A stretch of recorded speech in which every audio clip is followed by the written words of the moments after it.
current small stores, with slight upgradation, they can fight anyone in the marketplace, right? And therefore, if you look at India 2035 in the food and grocery sector, this is what we think is going to happen. And what is very interesting is, look at Kirana plus upgraded Kirana. They are almost as, their share would be almost as much as a hypermarket. And in fact, supermarket will have a slightly lower share compared to others. So which means, from a market level, every one of us has been talking about India is a big market, this is what the city is and all that. We need to actually go at the firm level and see, are we delivering value to customers or not? If you are not, big or small, none of us have any chance of survival. And that's more important, right? Retail is also a business where every transaction, every customer, every bill is important, and not the market size only. So it's about how we make it happen than actually saying this is what is going to happen. It's very, very difficult to say that, right? Interestingly, the last point, which is the reality in our face, that there is nothing called a new customer in the marketplace. Every customer has to be made to switch from the current format to the whatever format that we bring in. And we all know that the cost of switching is much, much higher than acquiring just virgin markets. So modernization is now an irreversible process. And it has been seen that small retailers are also adopting it very, very well, that they're modernizing. It's not that they're not. In fact, their cost of modernization is much less than the cost of the larger retailers. So I think we need to look at a strategy of coexisting. In my opinion, the small stores are not going to go out of business. The market is growing, country is growing at a good rate, so everybody has a chance to grow. It's a question of, do you want to grow or do you want to fight? That's the question what it is. And when the cake is much larger, I would suggest that we find our piece of cake and enjoy it, and then being unhappy that the other fellow got a different type piece of cake. So which means we need to get the Bermuda Triangle right. And I call it a Bermuda Triangle because anybody who has not got it right sinks without trace. Anybody who has got this right has the right to survive. Otherwise, you struggle. Thank you.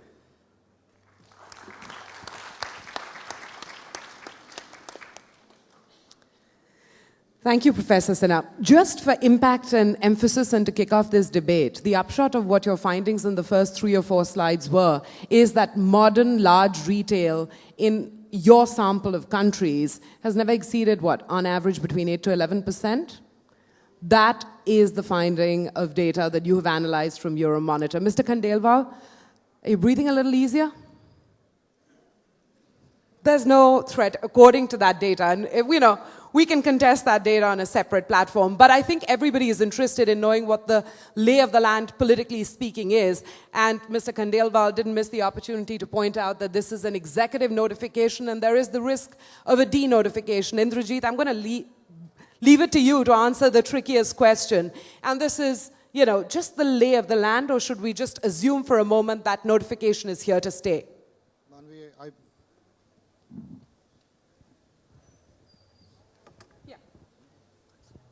Manvi, I hope I had the answer. But what's certainly going to likely to happen, and this is, we can only paint scenarios in a situation which is so fluid, is that global retailers would like to use this window of opportunity to at least make their presence in India. Because once you're in the country, it's very difficult to then, turn the clock back. So that's the more likely scenario. Will states really attach more conditionalities? Your guess is as good as mine. But what's good is that at least it spurs competition. It at least forces states to fight with each other to attract FDI investment. In the long run, hopefully they'll see the logic. At this point in time, I think most of the debate got hijacked by very, very polar, extreme views, right? So I think part of the reason is because the government, I think, has done a very poor job of selling FDI and what it can bring. I think they put in too much of hype And that's one of the reasons why our next cover is on the whole subject. And we'd invited 3 stalwarts from the retail industry, one of whom is here, Rama Bijapurkar, Raghunandan, and R. Sriram of Next Retail Practice, to really paint a picture of what FDI is likely to bring and what are the real benefits. So, are you allowed to share at least a snapshot of what their findings are? Yeah, so I think very quickly, I think it's a very, very detailed, granular study of who's likely to come in and why, what the impact will be on traditional kiranas, what impact will it really have, the kind of transformative impact as we'd imagine on supply chains and on farms and agriculture, how many jobs will it throw up. I think the study, I think, is very clear that the answer lies somewhere between the wild optimism that I think the government, tends to portray, and people like Mr. Khandelwal who believe that FDI is really going to damage and destroy whatever is the current structure. Certainly there will be interest, global interest, because India is a very, very large market and an opportunity. One of the few markets where you can potentially have at least another 1,000 hypermarkets being set up. Not too many markets that I can think of allow that. But there are huge challenges. I mean, we've spoken about it briefly in the earlier sessions, the whole issue around real estate, and we hopefully get into that. Right.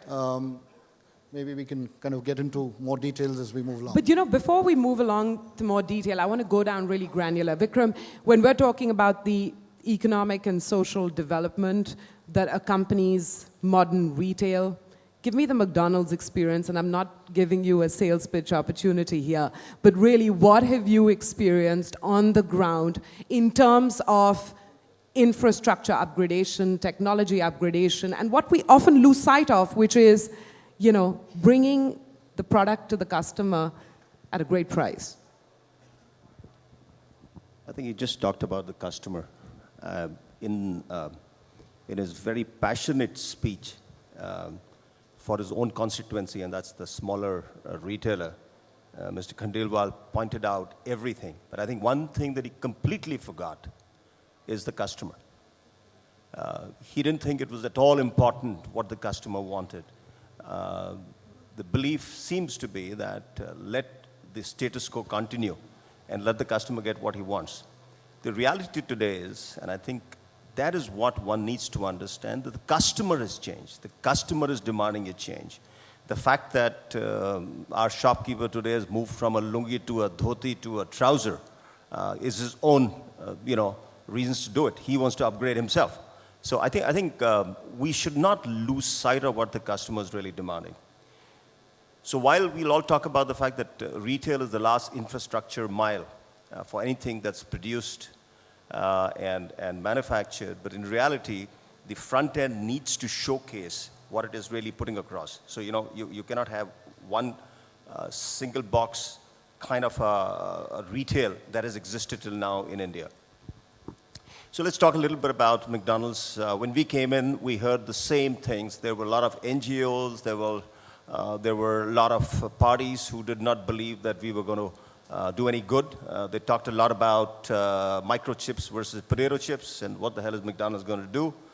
In reality, first of all, let me tell you first of all that I am myself an Indian and I hold a lot of pride in who I am.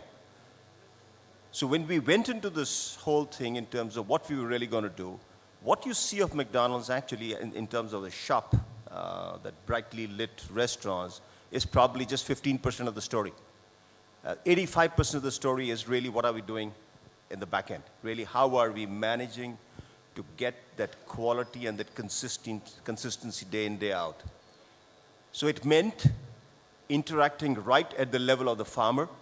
It meant creating cooperatives of farmers. It meant having agronomists who worked with the farmers in terms of improving the product that we were wanting, because 95% of all our products come from within the country. So it's not like as if we've imported something. So, and then build up their entire logistics that allowed that wastage that maybe that we are talking about, is it 7 to 18% or 5 to 18% or is it 40%, to come down to 1 to 2%. So I think that's what it really is all about. And I don't want to go into detail into the extent of what one needs to do, but that's in reality where the money goes in. I think the thinking process that we have right now is that it is okay for our own large box retailer to kill the smaller retailer. But the moment it comes to somebody who comes with the green, the money bags from overseas or the dollars there, there's something wrong with that. The reality is we already have big box retailer, and one of the gentlemen sitting right out here, who's already expanding pretty quickly. So what is really the issue? I keep on wondering, what is this argument, discussions that we are seemingly having on FDI and retail? All that you're doing is you're trying to bring in money so that you can in effect, get a better backhand working and ultimately get retail to succeed. Okay, so let's get this going between Rakesh Bayani and Mr. Khandelwal. One quick question to you, which is, why is there this fear of foreign investment in retail when you already have, and I asked this question last year, and I'll ask it to you again and again, Mr. Khandelwal, because really what's the difference other than the color of money? Because you have large modern retail in India, and you have the small kirana shops, and I'm a loyal customer of one. Well, first of all, let me reply Mr. Bakshi. He has talked about the consumer. Of course, we have also taken the concerns of the consumer because in what manner? At 1%, I am the retailer, but at 99 places, I am the consumer.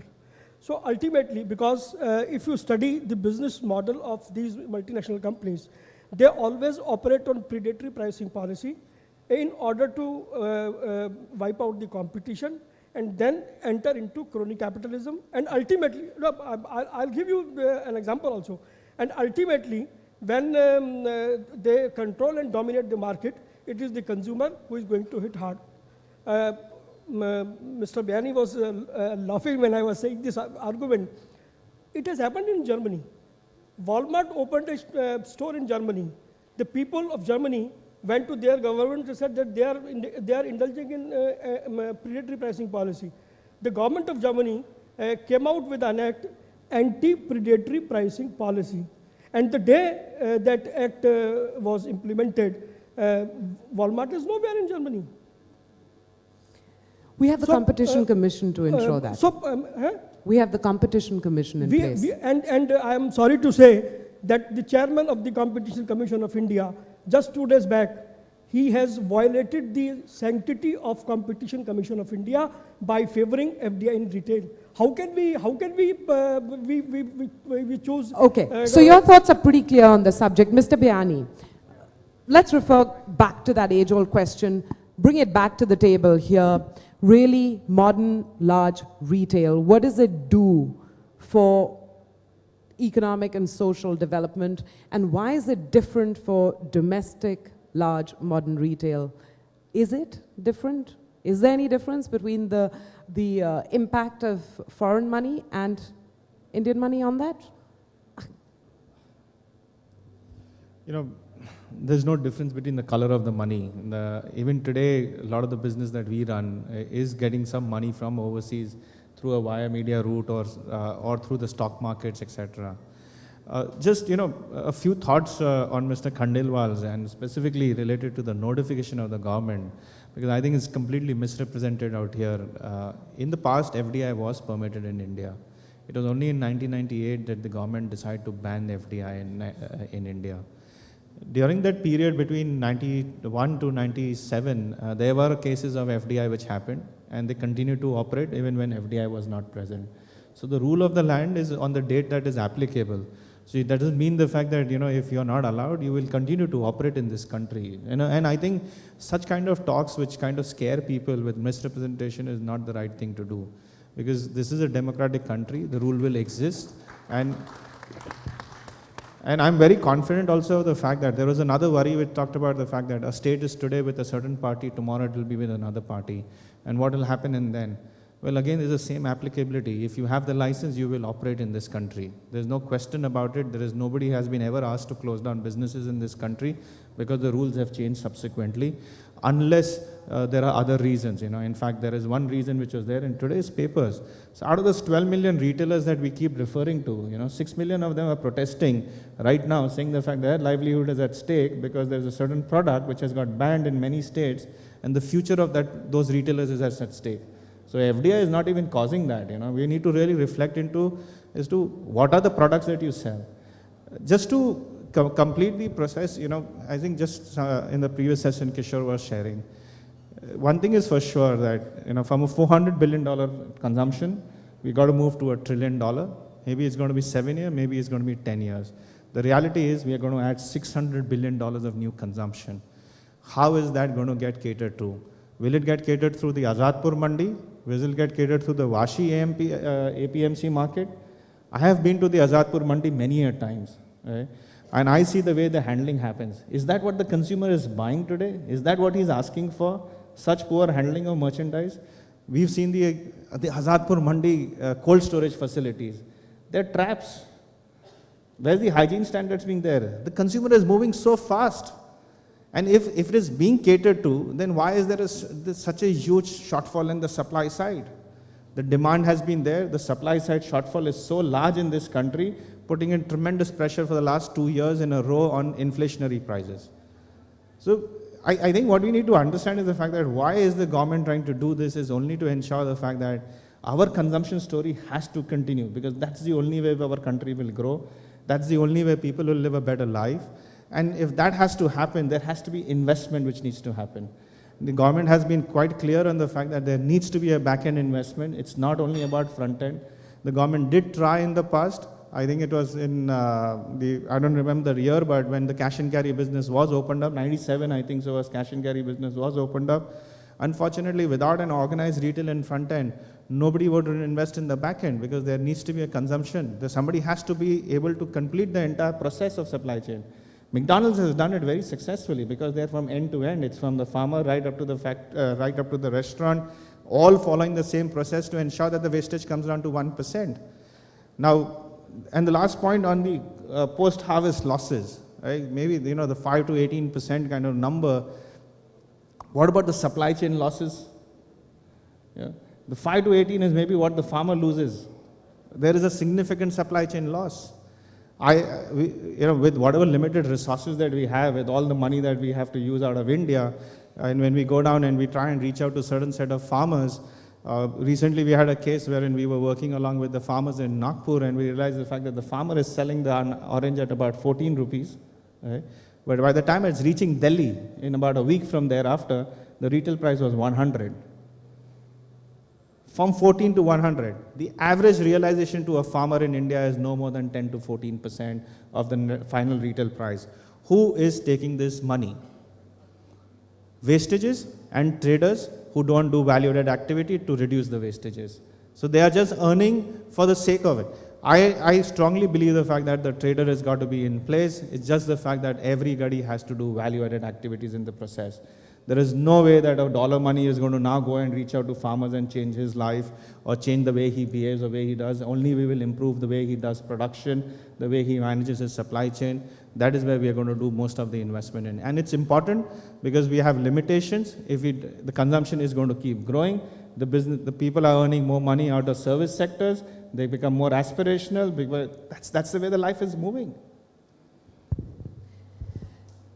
I think simply stated, well put, and I think convincing argument. Indrajit, but I think we're jumping the gun a little bit here, because as far as the safeguards the government has put in to this liberalization decision, the safeguards themselves could temper the pace of expansion, the level of investment, and just pose certain management challenges. I'm talking about, and Vikram, jump in here. I'm just a traffic coordinator, please. Don't need my permission to jump into this discussion. Could some of the provisions, safeguards, actually mean that this is going to require a whole bunch of really patient retailers? Yeah, if you look at the top 30 or 40 global retailers, and you look at what their current model is, it's unlikely that they would tweak it only for India. So one assumes that what they've done in other parts of the world, they'd bring to bear in India as well. And from a consumer standpoint, I don't think their models will even touch more than 10% of India, maybe about 30% of big city population. So first of all, let's be clear that the impact is not as wide and deep as Mr. Khandelwal seems to believe, because as we've seen from Professor's presentation, the share of modern retail across emerging markets is nothing more than 25%. We're at 8% today. So clearly, I think small kirana, which largely caters to semi-urban and rural, is fairly well protected. I don't think there's any all these alarmist kind of projections make any sense, to me at least. And it's also underestimating, I think, the ingenuity of the kirana. I mean, you saw his presentation on what the picture is on upgraded kiranas as well. I mean, they're getting better. Home delivery models are still prevalent for most part. I don't know how many of us in this panel really go to organized retail and do our daily shopping or grocery shopping. Most of us still call up the local kirana and he's willing to bring even a toothpaste to your home. So I think just higher service levels, a better cost structure, which is very, very competitive. It's not easy for modern retail to challenge that. I think the safeguards are already there. I don't know what we are fearing, frankly. Just elaborating on the safeguard provisions, Vikram, the fact that there's got to be investment in back-end infrastructure, specified time frame, specified by percentage, sourcing from small manufacturers. Could these be serious challenges for retailers, foreign retailers looking to set up base in India? See, in reality, what a lot of people don't realize, that is, in effect, the investment that you will anyway end up doing.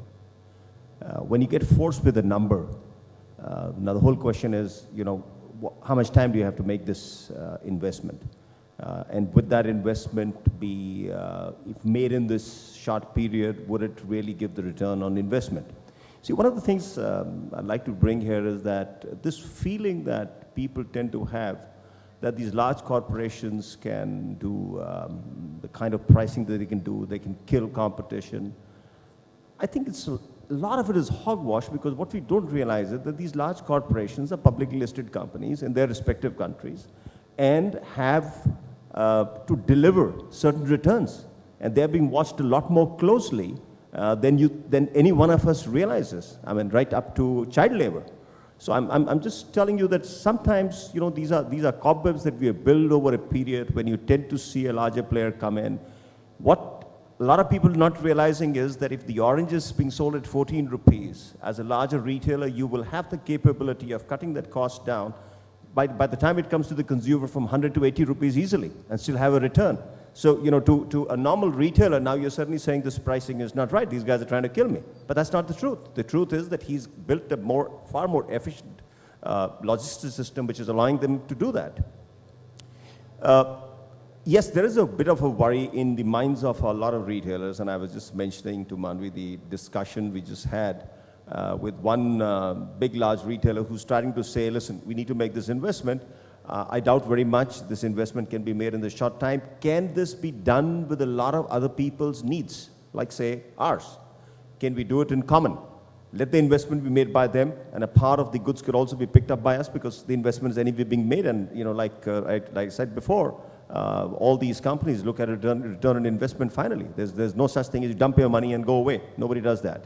So, but in effect, the investments will be required. So to anybody who thinks the investment is not going to be required, it is going to be required. The number may seem a little high at the moment, but in India, with the infrastructure, the poor infrastructure that we actually end up having, and having to build a whole lot of these things only for yourself, for the time being, till the time a lot more players come together and build this amount would be required. Mr. Khandelwal, let me frame the question a little differently. If you were in the hot seat, how would you frame the policy differently? How would you frame the safeguards differently, which to you would be, okay, all interests protected? Have you thought about that? Let's keep the government out of the picture. Otherwise, what happens is we tend to focus on, government bashing. I have a question to ask him. So I think, Praveenji, maybe the question that I'd like to ask you is, how do you want to get killed? Do you want to get killed by Mr. Biani here, or you want to get killed by Walmart? So how would you want the differences to be? Vikram, Which please, is the death? Vikram, Which is the preferred death? Which is the preferred death? One correction, we have not done any business with the objective of killing somebody here, right? I personally believe my biggest competition, which I can't win against, is the Kiranas. So I really even don't bother to compete with the Kirana, because the kind of strength that the Kirana has is not what I can create. I can't hire people at 1,000, 2,000 rupee levels, as Mr. Praveen Khandilal said. I must follow the Minimum Wages Act, which requires me to pay minimum 8,000 rupees in majority of the states in India, and yet I have to make money. I need to go into new modern developments, pay a high rent, yet I need to make money. Where's the question of me competing with the Kirana? Mr. Biani, that is where the multinational companies will be giving employment only to white collar people. What will happen to those people, those who are living in small cities? I know you can give me a good answer. Let me give you a real example now. Now that you put this into our head. One of our managers, she's a girl manager. She belongs to a village about 60 kilometers outside Ambala. She's the only girl working from the village. So let's not get into the stage of saying white collar. It's a question of who puts in the hard work, who makes the effort. And let me tell you, the small town people today are more eager to put in hard work than the so-called white-collared people that we have within the city. So I'm giving you a real example. She's a manager. She's not a junior person. It may be an exception. These are all examples. So let's not dismiss them. I can put together hundreds of such examples across the 100,000 odd people who work directly or indirectly for our group today. I can put hundreds of such examples. No issues. I just believe want me, to I'm not. You have to understand I just want to the opportunity in things. India, opportunity in urban India is so large that what are we doing? I think almost 50% of the people who work for us in our stores in Mumbai actually originate from the slums here. And what are we doing? We're building better livelihoods for them. There are enough case stories which have got reported across the world. Unfortunately, it's not good enough media for India, so it doesn't get reported here. Well, I have 2-3 submissions. Number one, with regard to executive notification. It has happened in India in 1977 when Janata Party came to power. Prior to that, Coca-Cola and all other were having 100% FDI. When that party came to power, they asked for 40%, and Pfizer and all these people, they had to do that. So it is not my assumption. Executive notification, if not passed by the parliament, can be challenged. That is why the subject related to insurance and pension is going to be passed by parliament, number one. Secondly, 100% FDI was allowed in cold storage since last more than 10 years. No single global retailer came to India to set up even a single cold storage. Yes. I know this is pro-FDI gathering, but, no, it's not. I should be allowed to put... This is a pro-facts gathering. Let's just emphasize this is a pro-facts gathering. Opinions are welcome, but this is a pro-facts gathering. All shades of opinion are welcome. So I'm not...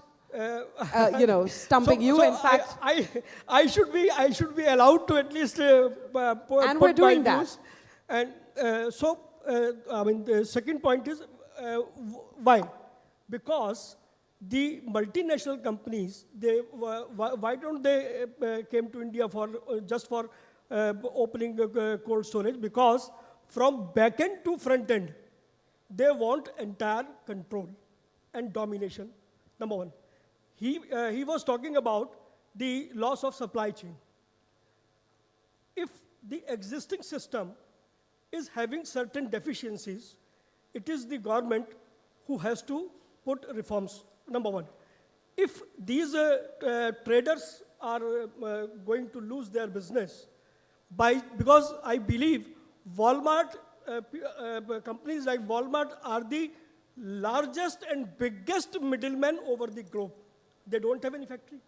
And if we are wiped out, then what will you call Mahendra Singh Dhoni, who has been given 210 crores of rupees for promotion of product? As brand ambassador, are you giving that fund to them from some charity?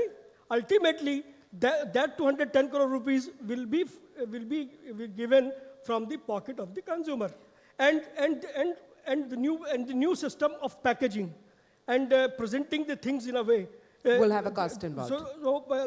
These are the facts which are adding to the value. And lastly, the amount of taxes collected by the government at each state, it comes to around 35 to 40%. Okay, Professor Sinha, I think you've sat by quietly, and the points that you've made have perhaps not been emphasized enough. The first was about the share that modern large retail has occupied traditionally in your sample group of countries. The second is consumer behavior, what consumers are looking for, and their loyalty to what we call the old formats. Just let's all take a deep breath here for a moment and reflect on his findings. Just as far as the loyalty is concerned, let me just give an example of how consumers actually take to retail. And this is a study of one of the cities. This is a story of Hyderabad. So there's a road. I don't remember the name of the road. So the first one to open was one modern retail. Right? Let's call it X brand. So everybody in that locality went to that particular modern retail saying that, okay, let me go and see what is happening. 2 months later, another store opens, everybody goes there. 1 month later, another store opens. So within 6 months, there were 4 similar stores on the same street. After 8 months, you wouldn't see the flow of customers, which means no customer who was going to one store was not going to the other store. Which means it takes time for people to understand. And it is very clear that anything new that comes creates euphoria, creates novelty. And customers go and try it out. I mean, some of the empirical studies that we have collected is what is saying that while people went to modern format, a lot of people have come back to the traditional format because they are finding that that's much better to shop. Right? So the whole concept of customer loyalty is something which is to be worked on day in, day out, otherwise it doesn't work out that way. That's one. Second thing, that as far as consumer behavior is concerned, what we found is that across formats, there's hardly any difference in the social class which buys from a particular format. So you can't be saying that one format is for a particular social class, unless you have really positioned it that way. However, within the format, if you have different stores, then the social class matters. So which means whether it is large format or small format, it's not the social class that is determining. Is the higher social classes also buying from small format? The lower classes also buying from large format. So it actually is something which is customers are very conscious. They know what they want. And I don't think it's very clear, it has come out very, very clear that you cannot say, I mean, you can't be getting customers into it by blackmailing them emotionally, that's for sure, because they see through the value. There's a side debate happening between Indrajit and Rakesh, but I think we've got about 15 minutes to take some questions from the audience. Glad to see a hand shooting up, and I will systematically come to you, that gentleman there. Can we have a mic get across to him? My question is to Professor Piyush. This is regarding small suppliers, manufacturers, and traders related to their vegetables, groceries, food grains.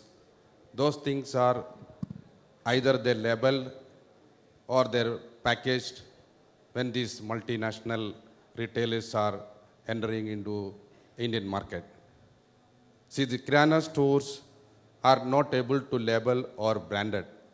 So what is the fate of those small and medium level suppliers and traders where we are fighting for against the branded product which is not able to do by these small people.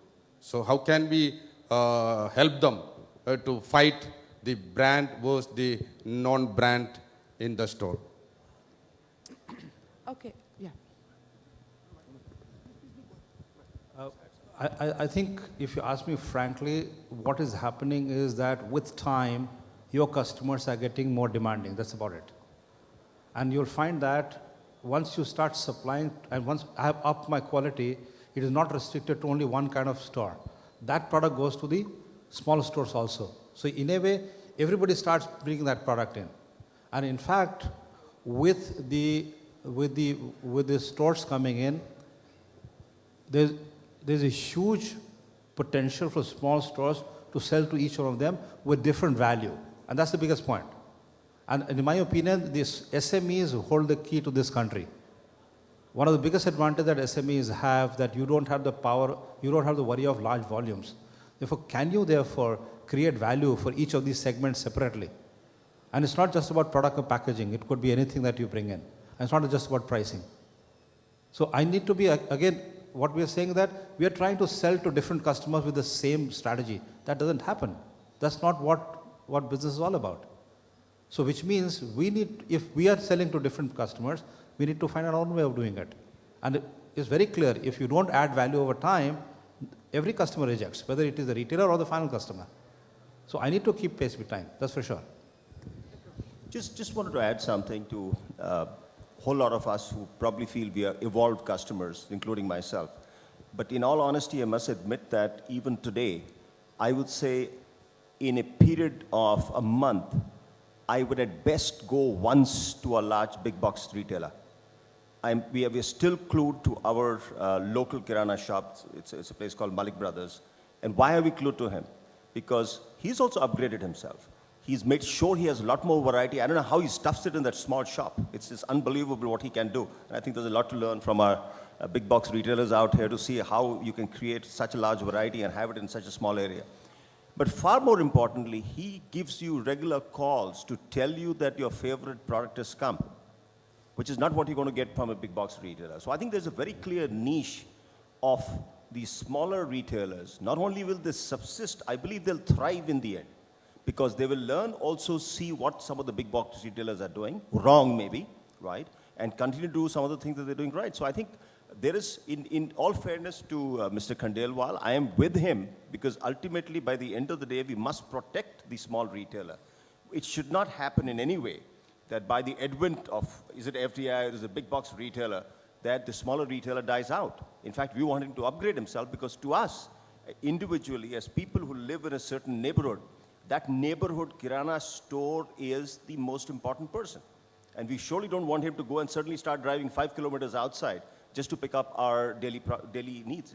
So I think by the end of it, what we're going to see, and I think exactly what Professor has talked about, there is going to be a coexistence. I think the worry that Mr. Khandelwal has is probably unfounded. In what manner? He feels by new people coming in, you're displacing old. That is not going to happen. What I think Mr. Khandelwal is forgetting is that economy is going to be growing at whatever is it, 5% to 8% or 10%. On a year-to-year basis, you are certainly bringing a lot of people in the consumption class. And as they keep on rising, they would like to have that variety, and they should have the right as a customer. I should have the right, and you should have the right to be able to go where you want to go. You go to your local Kirana shop for most of your daily needs. You might want to go to a larger big box retailer for maybe picking up something together for a week, or 10 days or a month. Or you may go to a specialty shop to pick up something which is branded. So it's really left to you. And I think as a customer, by the end of it, the customer must rule. I don't think any government can have any right to be holding back what the customer wants. Yeah. Just want to add to that is that, as Vikram had mentioned earlier, that when you are going to have people invest in the back end, most of these investment, by the time you actually build all your front end, it cannot remain exclusive in nature. Okay? And when you build a business in front, you will also create many more ancillaries, you will have more production capacities. That means what you're going to see is overall an ecosystem which will mature. And that will be accessible even to the unorganized trade, to the Kirana also, to improve his product line, to improve his offering. Nothing of this can ever be exclusive only for a modern trade kind of an environment. It's an ecosystem which has to evolve, and everybody is going to benefit from that ecosystem. Yeah. So I think that answers your question, because you were really talking about packaging and upgradations on the labeling side and whether or not it would be available to unorganized retail. Question. So there's a question to Indrajit and Manvi. I'm Sameer Kukreja. Why does not the mainline media, big guys like you, and to Jayant, sitting next to me, cover the non-glamorous stuff? Why do we not talk about the success stories which Rakesh and Vikram talked about? And being the president of the Restaurant Association of India, I can tell you there are many stories. How restaurants and retailers have changed the fortunes of cities, have given employment, have helped people move up the income level. But why? Why does this not get covered? Why can you not at least try and cover it in the big stuff? I don't know. Frankly, I mean, my case would be that we do. I mean, I don't think there's food is a huge category, and entrepreneurship is fairly robust. And obviously, we're focused on things that have scale. I mean, if you're going to set up a neighborhood, a food outlet, obviously that may not merit coverage in mainstream media. But if you're thinking on the lines of relevant scale, we would find it of interest, because entrepreneurship is clearly something that is of interest to readers. I don't think there's any doubt about it. Manvi's covered media as well. She'd I think, agree to that as well. So I'll try and answer this question as honestly as possible. For starters, a clarification. I no longer work for a large media house that I have worked for 14 years. But that aside, it's harder in a 2-minute story to pick small examples, because I think you have to always ask yourself, who does this reach out to? I mean, is somebody sitting in Bombay interested in the story about this girl from a small village in Madhya Pradesh? Or, so I think that question, and sometimes I will admit honestly that it sort of gets cut off right there. But I would also like to say that there are a lot of stories which, not specifically food, retailing or stuff like that, but at a larger level capture, and I've been involved in 150 episodes of a show which focused on ordinary Indians through cooperative or transformations in their villages or hometowns are achieving something different with or without corporate push, help, enabling environment. So, I mean, I'm happy to share the details of that show with you. Can I add on to that answer, since I also, as Images, represent a couple of trade magazines? We actually have no problem finding examples of small retailers who welcome progressive change. We have problems finding small retailers who are against it, because there are very few such people actually. The politicians, yes, in a big way, would tend to highlight these stories. But the reality is, small retailers today are saying that we welcome whatever drives progressive change, whether it's foreign investment, Indian investment, training, development, anything. Because as Rakesh just said, when there's a back end, when there's a supply chain developed, it helps everybody. Secondly, when technology is available and more technology players come in to supply the big chains, their products become easier to reach for the small chains also. Thirdly, because there are more products brought in by FMCG companies, and they are therefore giving more choice to consumers of small chains as well as small stores as well as big chains. And one of the most important reasons that they give why they welcome modernization is because otherwise their children were not going to work in the same shop that they have worked in for 40 years. But they say that now that we're talking expansion, now that we're talking air conditioning, computerization, planning ahead, our kids today are happy to come into the same line. And that's a great thing for us. So we have no problem getting people talking about all of this.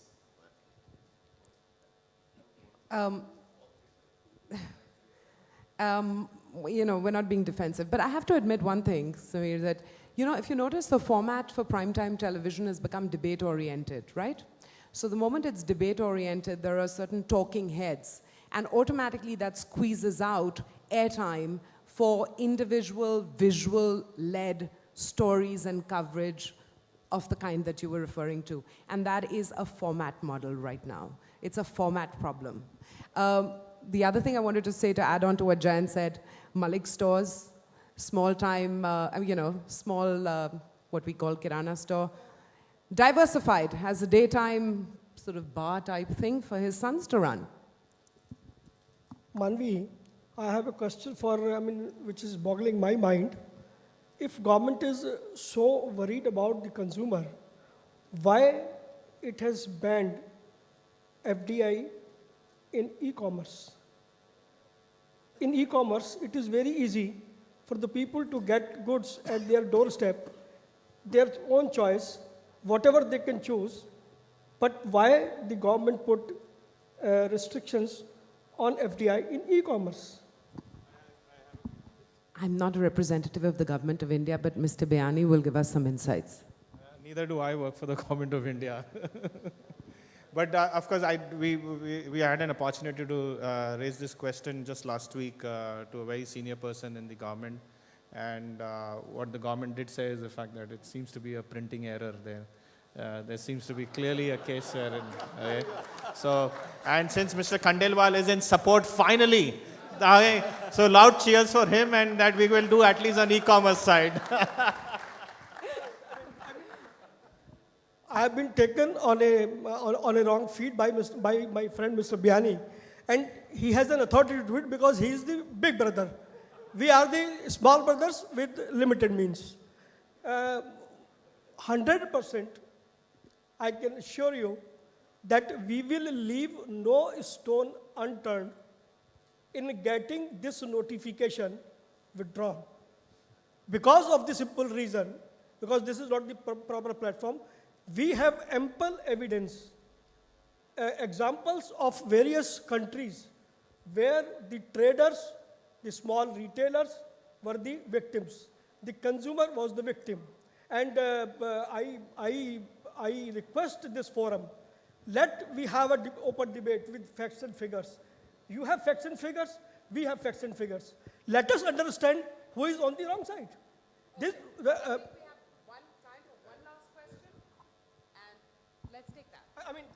I want to make one more submission, that it was good on the part of the government if instead of inviting FDI, if it draws a national trade policy which we are demanding since a long time, through which we can upgrade and modernize. I fully share that that 40%, 40 years shop, my son is not going to sit over there, 100%. I have to change my format.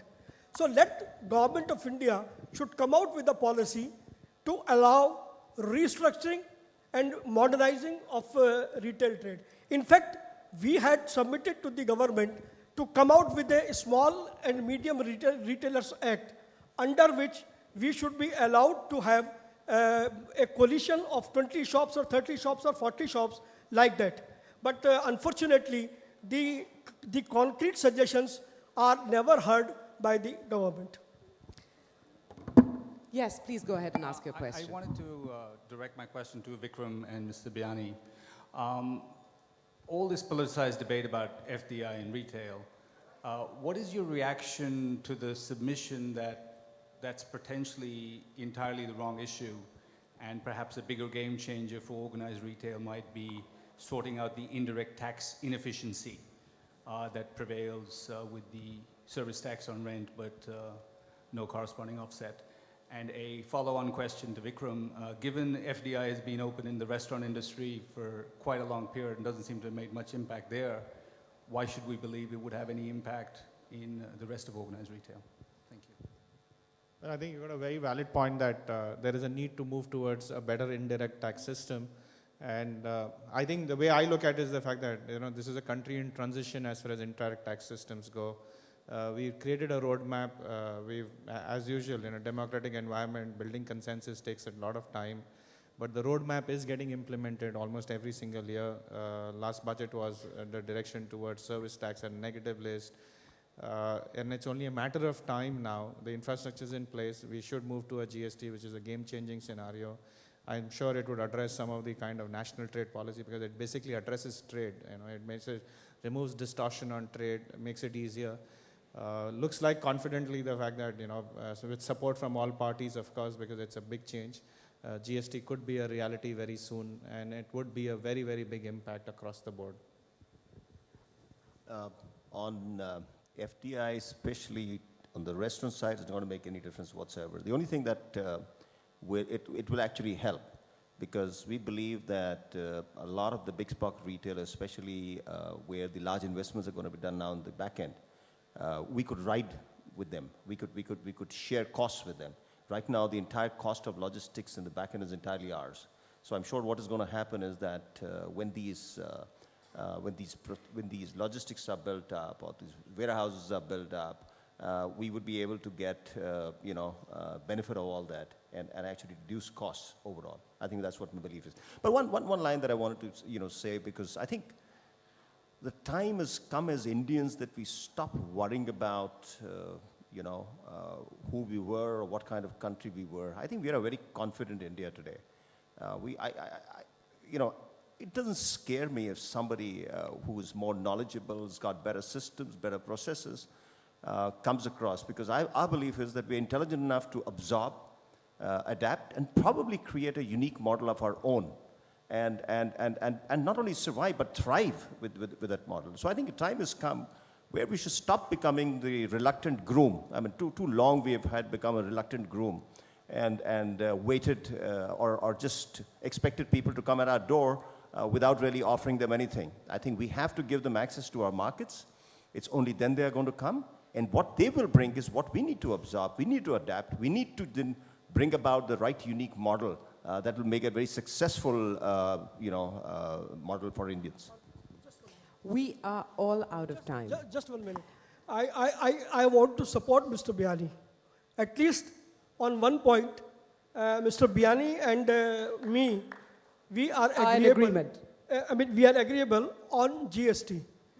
We have advocated several times that GST should come to India as soon as it is possible, because of the simple reason that a trader has to face more than 30 kinds of laws in our country. And we have to secure this form, that form, and so many other things. If GST will come, it will entail all these things, and certainly we are working for it. And I assure Mr. Biani, if he takes a lead, I will be with him for implementation of GST as soon as possible. But unfortunately, there is a dispute between central government and union government. They don't want to trust on each other. That is the main issue. Praveerji, change is a difficult process. I am very confident that you will support all the direction that we have set out here, including FDI and retail one day. I am very, very confident of that. Thank you very much, everybody. Mr. Biani, Thank you very much, ladies and gentlemen. A round of applause for the panel. Hope you enjoyed it. Ladies and just before, thank you. Just before we step out, we're breaking for lunch now. When you come back, this room will be split into two. Please make sure that you've taken all your belongings with you. We start again after lunch at 2:30, so please be back on time. And before everyone goes, just one more big round of applause, please, for Manvi Dhillon and the panelists, Professor Piyush Sinha, Praveen Khandelwal, Indrajit Gupta, Rakesh Biani, Vikram Bakshi. Thank you very much.